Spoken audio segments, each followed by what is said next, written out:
everybody, and welcome to another episode of And Just Like That, We Found Therapy.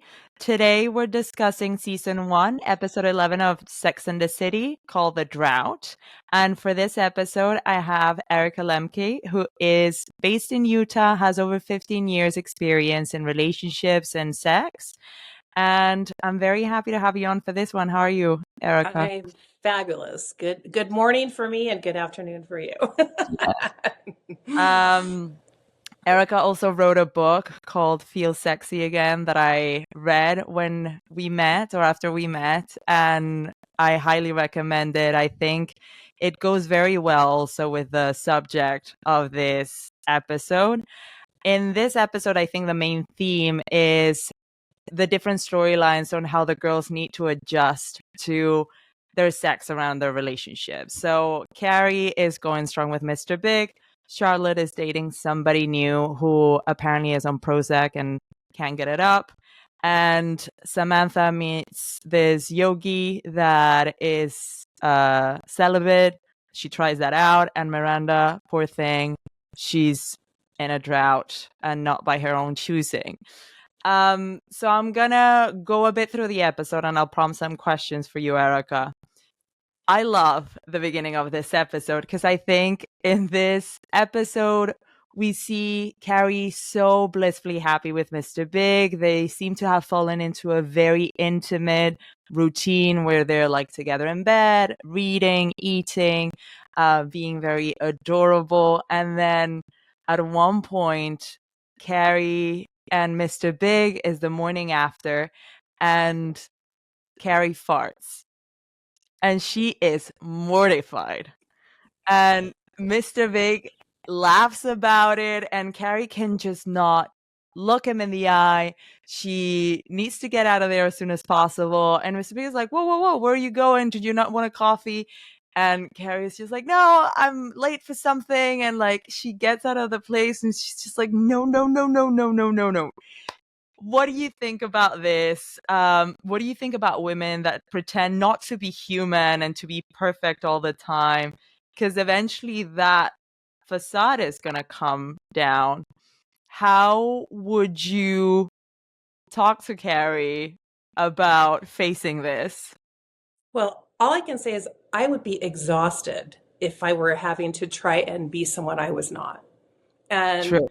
and I think that's the thing that we kind of get set up about, right? Like we have to look a certain way. We have to act a certain way in order to be loved, to be desired. And I think it's a big facade because if we are putting on airs for someone else, but not being authentic for ourselves, then it's I think that would be really hard to walk through life trying to be somebody Yeah. else. And so, hey, none of us, and I love, she's talking about how perfect he is in all this way. And so she has to, it's almost like she has to fit the mold in order Yeah. to be perfect also. But he's Yeah. not perfect either. I mean, he's very truthful and honest, and I love that. But she is having to conform by her own standards, right? He's not Yeah. telling her to do anything differently. She's taking it upon herself to do that. And I would be exhausted. I would I be know. If absolutely anything, exhausted. he had the perfect reaction, which is like, fine, like, let's laugh about Exactly. it. Oh my gosh. Well, and I think too, like there's a book called Sexual Intelligence by Marty Klein, and he Yeah. talks about the concept of good enough sex. And things happen in the bedroom that go awry, right? Not sex is not perfect. It is messy. It is, it's messy. And Primal. Yeah. exactly. So Yeah. when things like that, like farting happens, yes, it is so embarrassing and it's very uncomfortable. But instead of being mortified and running away, like having the ability to laugh at ourselves, even in an intimate moment like that, can be so empowering, I think, because Yeah. then you're turning towards each other, right? And guess what? There's that happened, but it doesn't mean that that's ruined the relationship. But I think a lot of people think, oh my gosh, I have to, you think about women who just they want to be perfect in bed and they have Yeah. makeup on and like, everything is they have to smell just right. And but it's not real. That's not what reality is. No, and it's exhausting. Oh my God, And I think yes. I've always thought that, whenever I feel like I've tried to put on a specific version of myself, because I thought that's the one that was going to be loved or chosen, because, there was nothing to complain about it. So very much like Carrie, pretend to be perfect. And then things don't work out. You feel like, damn, like you haven't even rejected me. You have rejected another version of Yeah. myself. So God forbid if you even got to know who I really was, Yeah. right? Or who I really Um, am. which doesn't make it sting any less, but No. Um, but then I love the kind of succession to this. Carrie decides that she's going to put it behind her. She makes it her business to overcome this huge obstacle. So she faces her fears and goes back to Mr. Big's place. And I can see that she's pretending to be a very refined version of herself. She's talking about this exhibit and the Renoirs and I don't know what.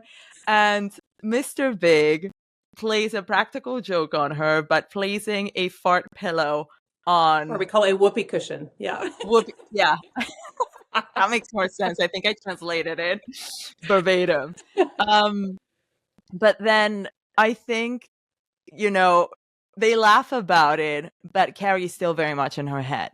And like, to be honest with you, I am liking Mr. Big a lot in this episode because, right? He was like, what a great way to like, hey, let's address it, let's laugh about it, let's move on. He's so honest about it, right? And Yeah. he's real. He's Yeah. And real. it seems like he doesn't care. Yeah, because it's just part of it's part of being human. It's a part of life, right? Yeah. Yeah. So then Carrie puts on this sexy little dress, gets in bed, and Mr. Big is like, I am not in the mood. I'm tired. Do you mind if we skip it?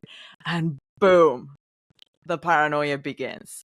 So the next scene is Carrie and Miranda at the nail salon, and Miranda's trying to talk about herself. And she says, like, oh my God, it's been 3 months. I can't take it anymore. She's talking about how long she's been without sex. And she keeps saying, like, listen, 1 month was interesting, 2 months, whatever, 3 months, like, I've had it. What do you I'm over think? with that. Yeah. Yeah. I remember this being a big thing ages ago. People get very fixated about how long it's been.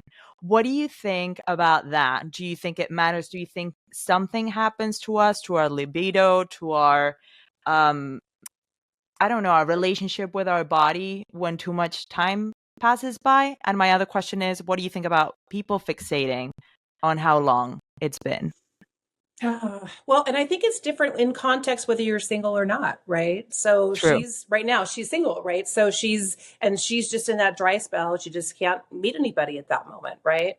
I think in some ways, I think it's kind of I mean, it sounds weird, but she talked about getting carpal tunnel, probably because as much as she's taking care Yeah. of her own needs, right? But I also think there's something to be empowering about that, about, okay, I don't have a partner right now. But instead of feeling desperate because I don't have a partner, why don't I just work on pleasing myself?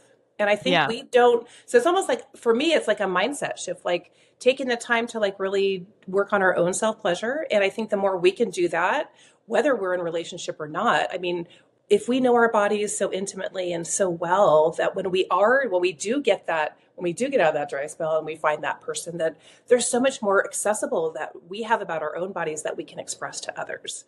And I don't think we Yeah. do that. I don't think we do that very well.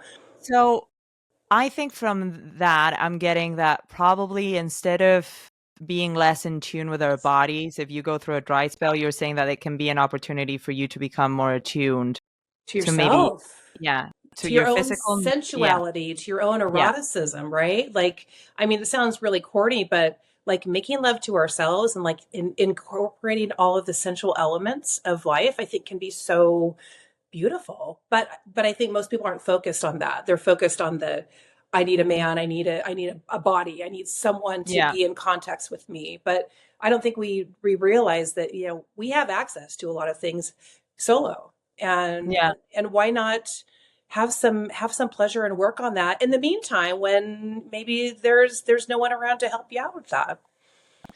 And what do you think about people reading too much into how long it's been? I would say, we have a concept of like, I get in my practice, even yesterday, I had several couples and they both wanted to know, are we normal? Yeah. And, Which I they're, think they ask this a lot in the yeah, episode. How often is normal? Is this normal? exactly. Well, and what is the comparison is a thief of joy, right? So Yeah. if we're comparing ourselves to anybody out there, whether we're single or whether we're a couple, we're going to find fault in what we're Yeah. doing. I Yeah. just think so. So if we're listening to our neighbors or to our best friends or to our sister, and oh my gosh, we have sex 3 times a week, and they might be thinking that's low, Yeah. and the other couple's like, oh, that's high. We have three times a year, So Yeah. it's definitely all in context. But I would say whatever is like, you have to create your own normal. You have to create what Yeah. makes sense for you. And I think if we can not look at external and what everyone, social media plays a big part of that in movies, right? So of course we're feeling like failures because that's all showing, that's showing what really doesn't exist, I think, often in real life. Yeah. So then we're comparing ourselves to something that doesn't even really truly exist, at least Yeah. consistently. What do you think about Samantha's take on how often is normal? Which I love. I love a good one-liner that is full of shit, but like it's halfway between what you want and what you can get. I do think there's some truth to that, quite honestly. Yeah. I love that statement. I thought it was like, oh, that's pretty damn clever, actually. That is one of the few things that Samantha says during the episode that I'm like, cool. Yes, Those, yeah. exactly. It sounds Exactly. healthy. There's compromise. Yep. All right. But I We're would, on board. but I would say too, like in the work that I do with couples, like I tell them, like you have to co-create your own experience. Like you guys get to decide what that looks like for you. Yeah. No, and nobody else, but what does that look like for you? And it's about having conversations around that. It's about Yeah. talking about what that actually means. And so many people don't even want to talk about it, let alone, I mean, Especially they're doing it, but Carrie. they're especially, oh God, well, God forbid. I mean, then, well, we'll talk about what happens later with, Yeah. but, um, but just the fact that she can't hold on to her own sense of self and whatever that is in his eyes, seeing her for who she is so frightening Yeah. for her. So there's a part of this conversation at the nail salon that I find heartbreaking because I think Carrie's being very honest, but she says she's telling Miranda the story and she's like, well, I farted in front of him and that's it. And Miranda's like, you're human. And Carrie is so offended by that. She's like, I don't want him to know that. And I think she says, like, you know what's happening? Because then immediately she steals the spotlight from Miranda to herself. And she's like, we haven't done it 3 times. And because I'm one of the boys, he thinks of me as another one of the guys. And like now there's no, like, he doesn't want me. But What do you think about that? those are all assumptions she's making. He's not Yeah. said a damn thing about any of that. She's inferring all of that. She has no idea what he's thinking, but she's What would you, inferring that, right? yeah. But what would you tell us to someone? Because I grew up in a culture, the Spanish culture is very macho, sexual, and there was always, I grew up with two portrayals like men will lose their head over sex, and women are not that fussed about it. That whenever a woman puts sex on the table, men will do anything to get it. So if I have that mindset drilled into my brain and I'm Carrie, I'm like, there's something up. Do you think that there's any truth to her concern?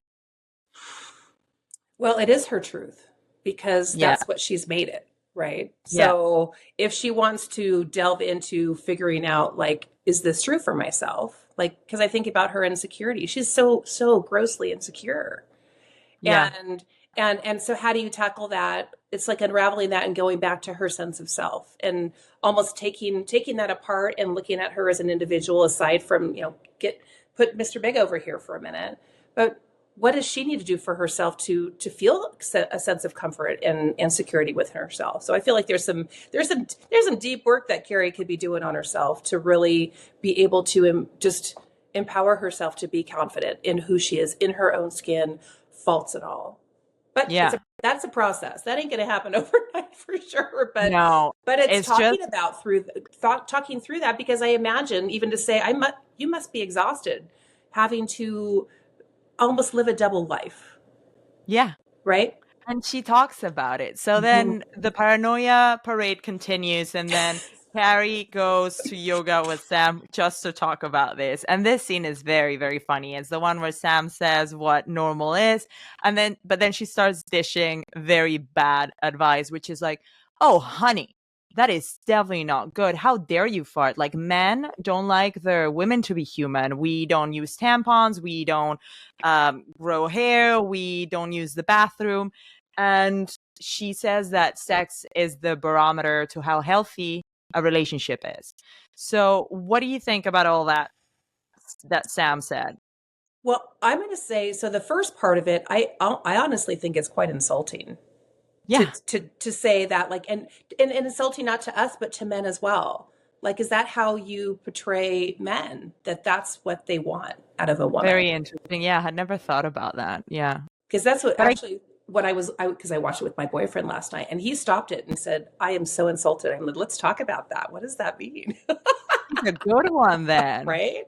So, Yeah. and I love that, because it's like, oh, I didn't really think about that, but I guess it's true. Like, we're making assumptions about how they see us, Yeah. and but we're only showing the one side of us, right? Yeah. It's almost like the Barbie, the the Stepford wife type of a situation, right? Where, we can't have the emotions, we can't have anything else that might jeopardize this facade that we've put up, right? Yeah. As far as the barometer in sex with relationships, you know, so I don't know if you've heard of Emily Nagoski. She's an amazing scientist, and wrote a lot about sex. And she talks about how do we prioritize sex in a relationship. And I think if we're in a relationship, we're not in it to be roommates, Yeah. right? I mean, for the most part, I think that's true if you're in a romantic relationship. So how do you want to prioritize sex between the two of you? So I think in a way that there is a barometer reading about sex, but again, it goes back to what is that creating for the two of you, not what's happening in, like, comparing that to outside others and all of that, but what's the barometer for your relationship, and how do you want that to look? So I do think that there's some truth in that. So I think then how, like, that barometer to me would be more about how good is our communication, and then It's we not the apply. frequency of sex, though, I would No. say, as Yeah. you're saying. It's the quality, and it's also the intimacy, it's the emotional connection, it's the communication. I think that is the foundation for what a good relationship is. And that's a great building block to having a good sexual relationship, I think. Yeah. Um, I love that. And then I think that Carrie goes on yet another visit, and I love that she even edits herself with Charlotte. Well, I found it baffling because she's trying to bring herself to tell Charlotte the reason why she thinks they're not having enough sex, and she's just like venting to her friend, but she cannot even tell Charlotte that is because she farted. So I think what I see of Carrie in this whole episode is how inadequate she feels 90% of the time. Yep. And then we get introduced to Charlotte's new boyfriend, who apparently is Carrie's old boyfriend. And Carrie says, listen, we dated ages ago. So Charlotte is comfortable with that. And she was like, okay, but why did you break up? I need to know. And then she's trying to tiptoe around, and she's like, Carrie, no, go ahead, tell me. It's like, he's like a sex maniac. Sex maniac, yeah. Yeah. So I'm very curious about this, because then I think Charlotte, she's so gullible. I love her so much. She's like, oh, now I'm even more into him because he's been so patient about me. So that makes He me even respects me so much, right? He less. respects me. He cares about me so much, right? Yeah. Yeah. And that's so much what she's about, though, too, right? She wants to, I mean, she wants to get married, right? That's the big thing that she wants. She wants to find true love, and she wants to have that experience with someone, right? Yeah. So, but I also think, with that experience and him, not being able to get an erection, and he's okay with that, it's almost like she's determined, like, okay, I want to prove to him that I can do this for him. that Yeah. I can make it happen, right? And that I am special That enough. I, yes, Yeah. and if he really loved me and really cared about me, he would do this for me. But I have a very basic question. Is it true that if you're on Prozac, that can be such a big side effect I mean, I think that they're stretching that a little bit, for the but purposes they're of the storyline? yeah. But I would say, SSRIs can definitely hinder erections and lower libido for men and women across the board. Yeah. And and I know there are a lot of other medications that can have that effect. Um, and again, though, it was interesting to see how I mean, it was just kind of funny to me. If like he was so okay with it, like he was so okay with it. I think our Because he's so numb. he was so numb to it, right? Yeah. So that's the other thing Yeah. too. I mean, they're definitely going a little overboard there, but I think on the whole, like, and I work with a lot of men, and I Yeah. can tell you, men on the whole, they're not okay with not having an erection. They're not I bet. okay with Yeah. this not, being kind of, less than desirable, I suppose. Interesting.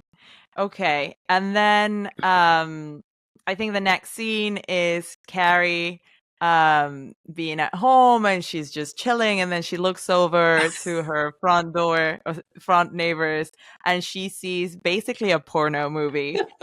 And I love that she gets over her insecurities and she said, you know what? I'm going to make it happen. I'm going to call him. I'm going to come over and we're going to stop this nonsense. So she dresses up and goes to see Mr. Like, she asks him if it's okay for her to come over, but that's it. She doesn't set expectations. So he's like, sure, of course. Because I think he thinks that they're in that part of the relationship where they can be just They're just going to by, hang out, right? They're just going to yeah. hang out. Yeah. And Carrie gets dressed with a skirt that hugs her on the hips. I don't know what. She comes in. Mr. Big kind of like clocks that in, that she's made an effort to look nice, but then he goes back to his pay-per-view fight. And then Carrie's just like, she has an agenda and there's nothing that will make her change her agenda. Yeah. So to me, this is still more of the same theme that you didn't set expectations. You're not taking into consideration what your partner wants.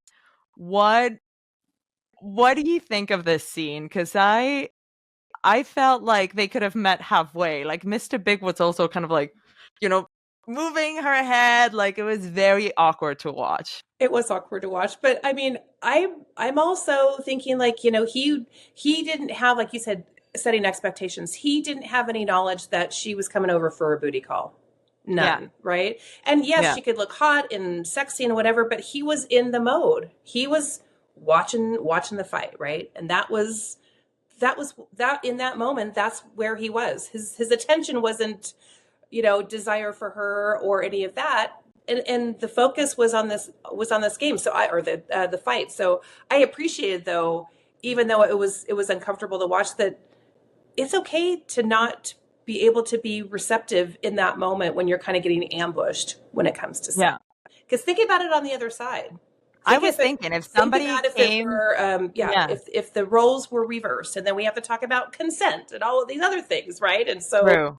Why isn't that being addressed here? Well, because of course, Great men always point. consent, right? I don't Yeah. know. 99% of the times, I think so.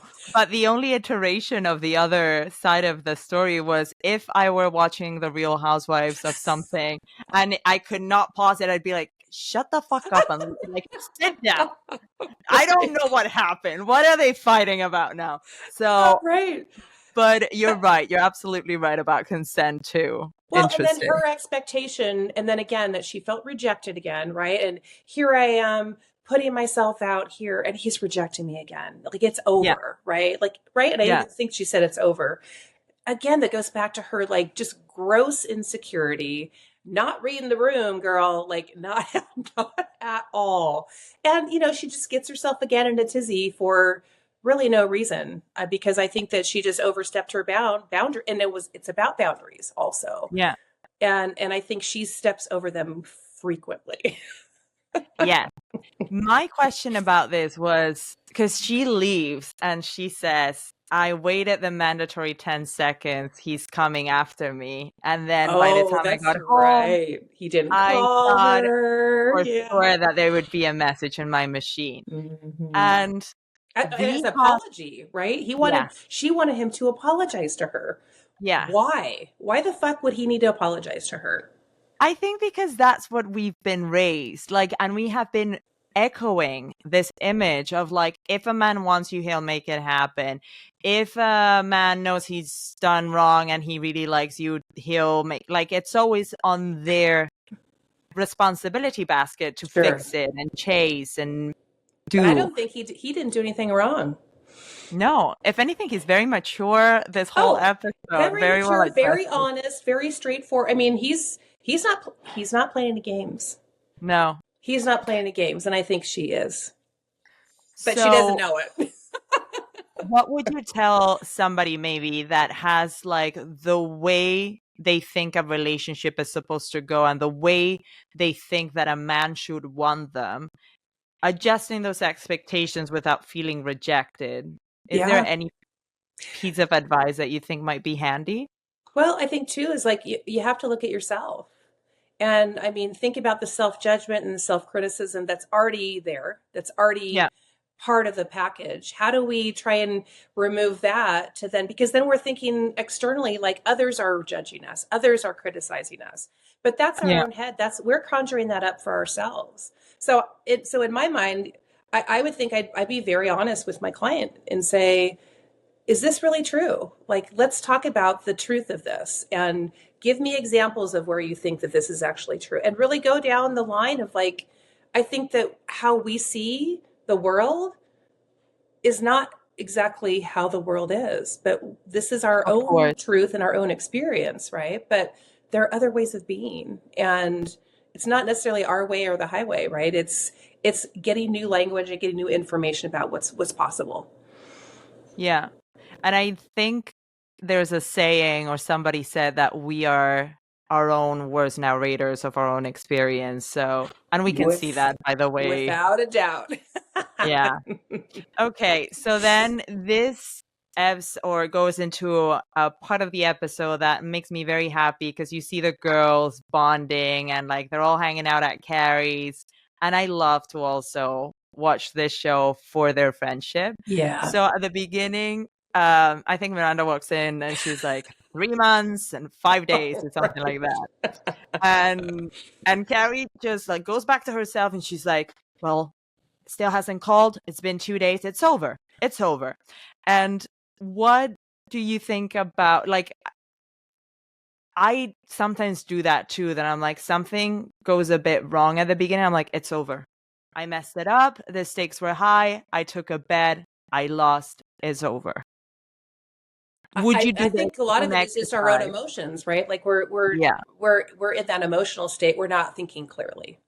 So when we're highly emotional, right, I think that we need to just kind of step back, step away from ourselves and take a breath, take a few breaths and yeah, take a few days even if we need to come back to it and reassess because I think, we're in the moment, we're emotional. There are things that we think about that it just kind of comes out of, it's a reaction, not a response.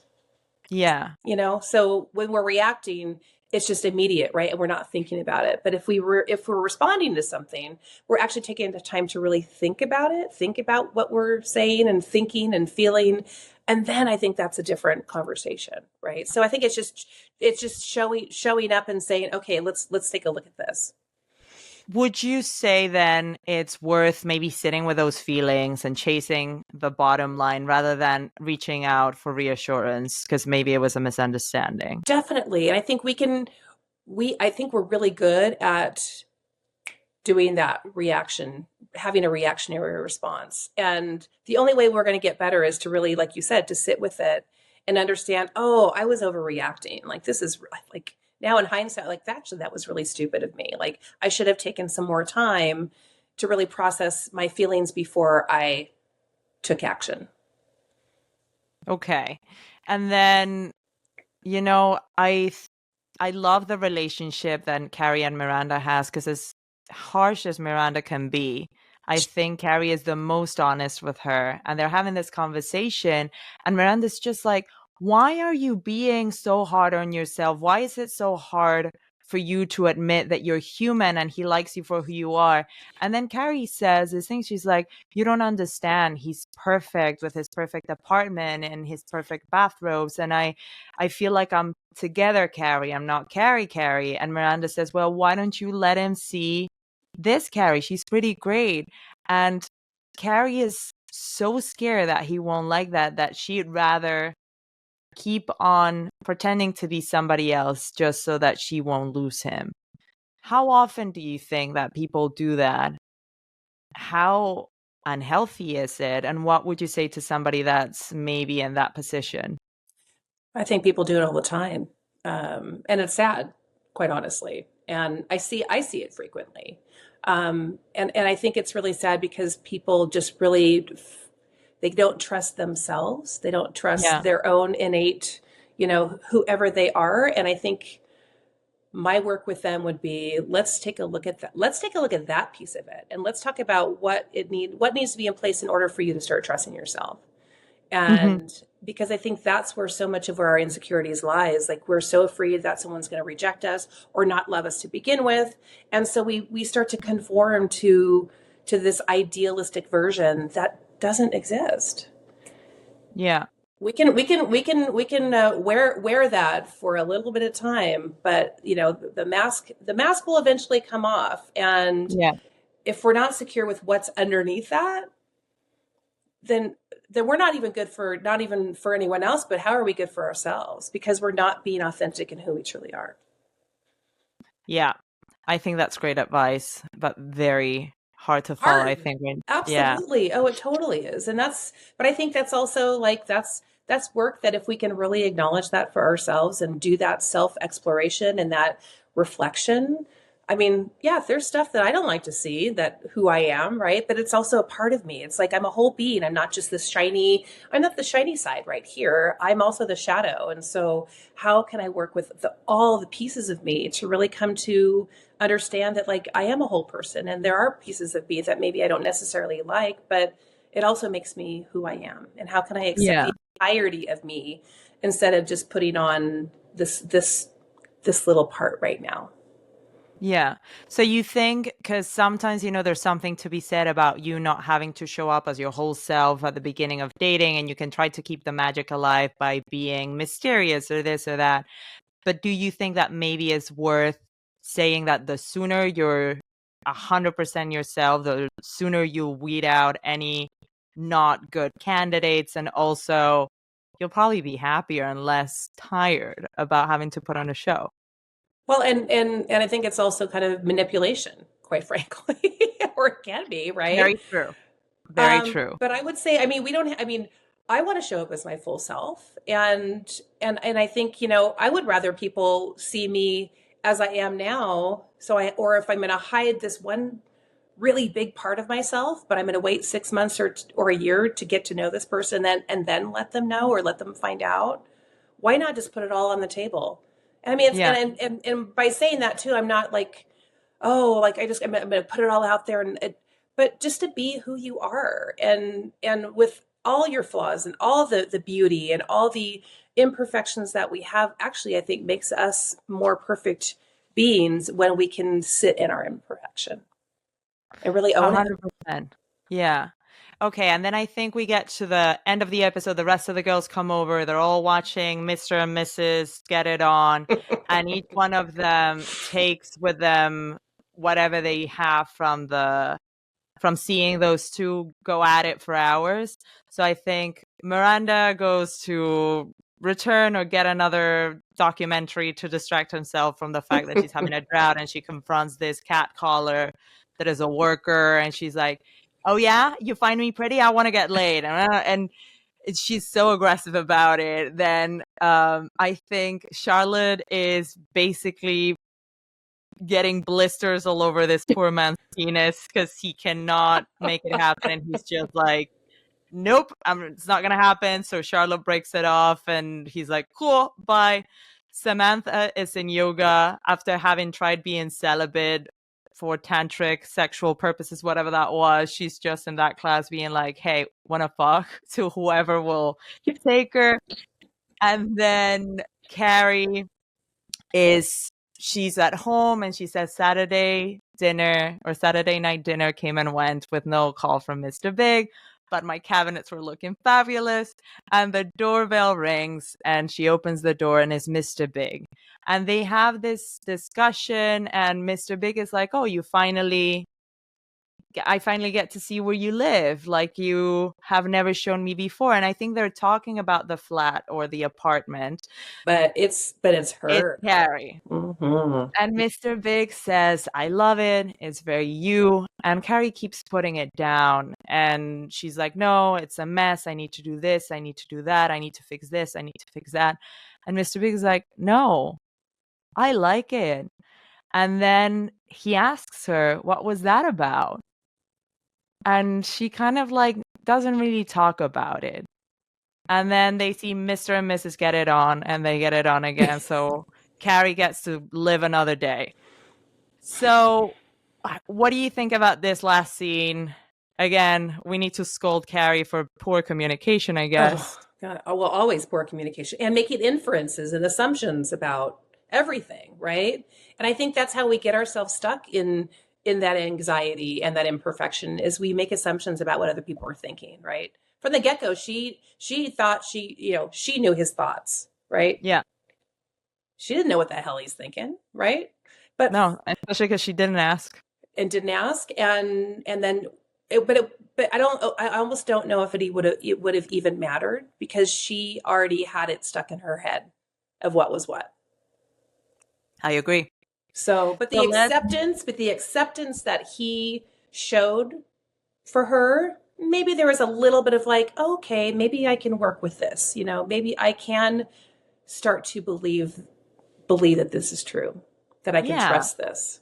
And have him, fine, he's responsible enough and he's shown me that he cares enough about me that he can have my feelings and try not to hurt me. Yeah. But she's a train wreck, though, let's be honest. She is. So this is a perfect segue for the last bit of this episode. Your advice to each one of the girls. Oh, so okay. Being Carrie, if Carrie comes to your practice and, she's like fixating incessantly about the fart and what that means, and 3 times that, it had never happened before, what would you tell somebody that is like so fixated in concealing parts of her that are like so real and not having a conversation with her partner about it? Well, I would go back to just the fear of authenticity and the fear of trusting herself. Where does that, because that came from somewhere, right? So that's a deep rooted issue that I think has been something that's been a script that she's played since she was a young person. So I really want to go back with that and delve a little bit more deeply into why she doesn't feel that she trusts herself. Why can't she be authentic in showing up as her full true self, whatever that might be, and really kind of pick it apart and see where she can finally start to realize that, oh, where are there places where you show up for yourself in your entirety and you are accepted and you are loved. So I would want to go deep in that with her, because I think there's a lot of work that would need to be done for her to overcome that. And what would you say is a good rule of thumb between somebody asking out loud to their partner questions and somebody that has such an anxious attachment style that needs to constantly check, like, reassure me, we're okay. What would you say is like a good balance between those two? I would say to really just trust yourself and speak your truth, and know that you can express yourself no matter what the person's how they're going to respond. But if you come from a place of your own truth, I don't think anything's wrong with that. Even if they may respond maybe is not as well as you expected, or even negatively. I think we need to stand on our own truth no matter what the consequences are at times. Yeah. Okay.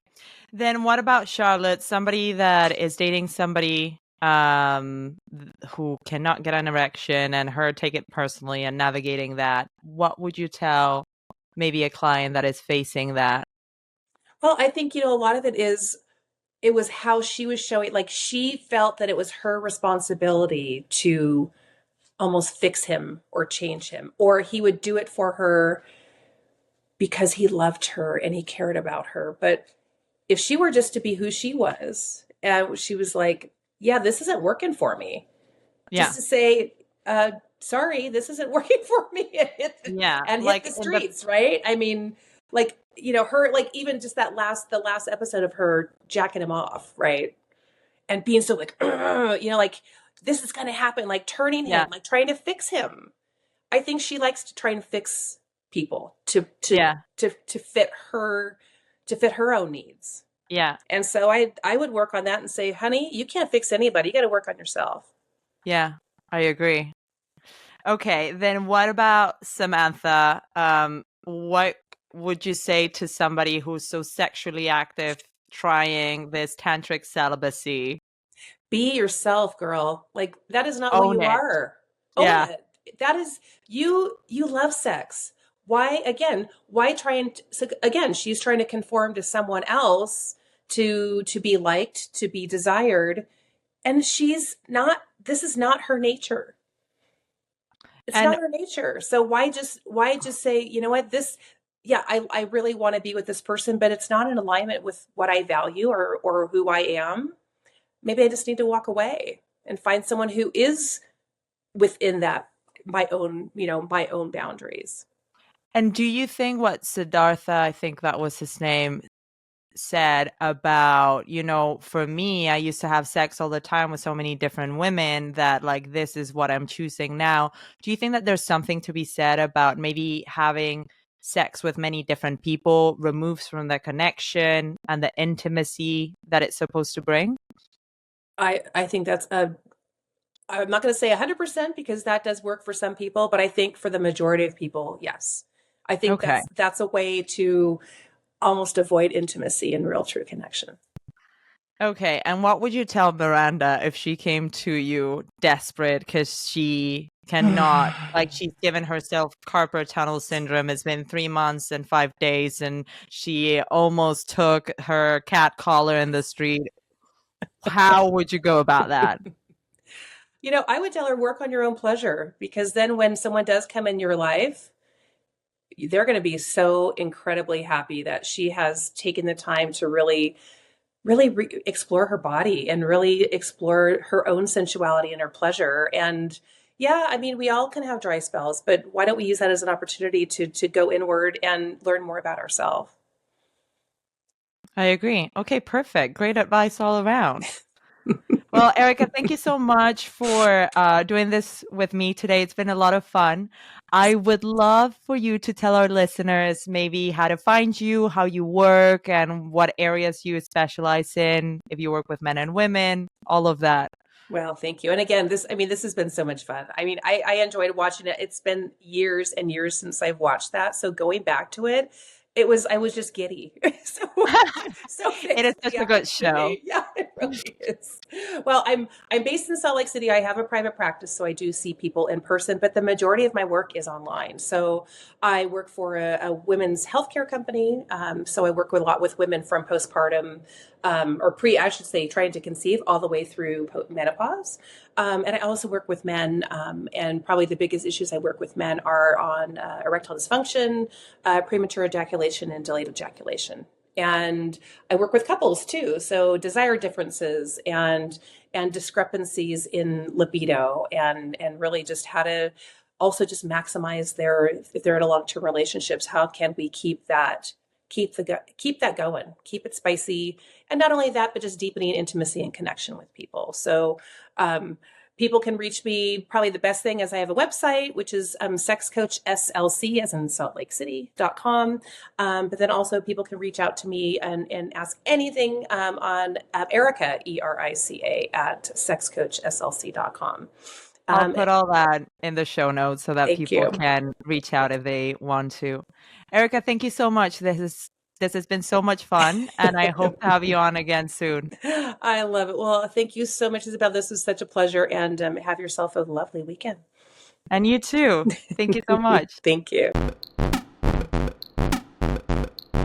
Thank you for tuning in to another episode of And Just Like That, We Found Therapy. As per usual, don't forget to check the show notes for all things related to today's guest. Also, check out my Instagram and TikTok accounts at We Found Therapy Pod. And also, please don't forget to share it, rate 5 stars, and leave me any comments on the pod because it always helps me make a better podcast, but also it helps the podcast in general. And also, feel free to DM me. I'm all ears. See you on our next therapy session. I love y'all. Bye.